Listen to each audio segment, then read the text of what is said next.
Hey everybody, it's Jay, and I have in this box something that I've been excited to get my hands on pretty much as soon as I discovered that they existed. This one just dropped from Cult of Athena. Opening up the box here, you can see I have a small red sheath, brass capped. It's a bit too bright, but I'll get to that later on in the video. This is a Bollock Dagger made by Tod Cutler in England. Specifically, this is a mid-status 15th century reproduction.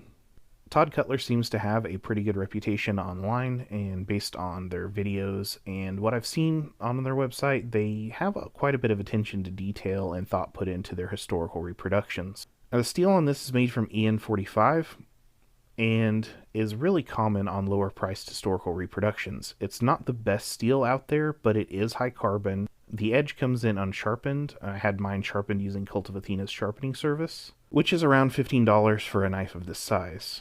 My experience with their sharpening service so far has been really positive on the few pieces that I've had sharpened from them. The edge isn't razor sharp by any means, but it's still quite sharp. And really, most importantly for me, their sharpening service also shows a certain degree of attention to detail that I really appreciate. They don't unnecessarily mar the polish on the flats of the blades.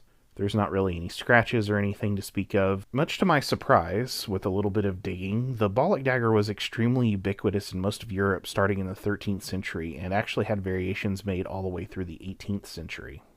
Now, the Bollock Dagger originally started as a pretty simple and hefty single-edged working knife. You can kind of think of it as a peasant's EDC, but more elaborate and delicate double-edged versions would emerge as status symbols among noble classes. This example, specifically, as I mentioned before, is considered a mid-status with its brass fittings, something that might have been carried by a merchant class. It also has a double-edged blade, which is a lot less suited to rough utility use and more for thrusting offense and defense, and also as a nice little showy piece to wear on your hip. As I mentioned earlier, I opted for the red sheath, really for variety, honestly. I have a lot of sheaths in black and brown. The red sheath on Cult of Athena's website is more of a dark mahogany, and the one I received was extremely bright. A friend of mine called it Power Ranger Red. So I contacted Cult of Athena and asked if I could either exchange it or if they could give me some advice on how to darken the color.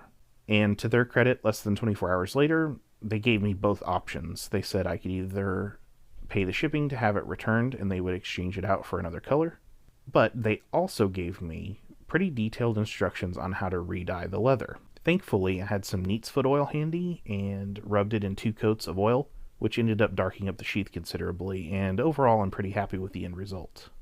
So I think that this mid-status 15th century Bollock Dagger from Tod Cutler is a pretty neat piece, and at or just under $100 before the sharpening, it's hard not to recommend if one of these Bollocks is something that you're interested in getting your hands on.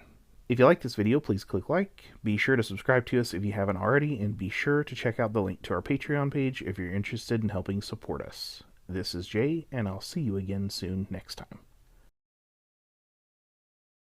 These look familiar to me for some reason. Bollock Dagger. I got it.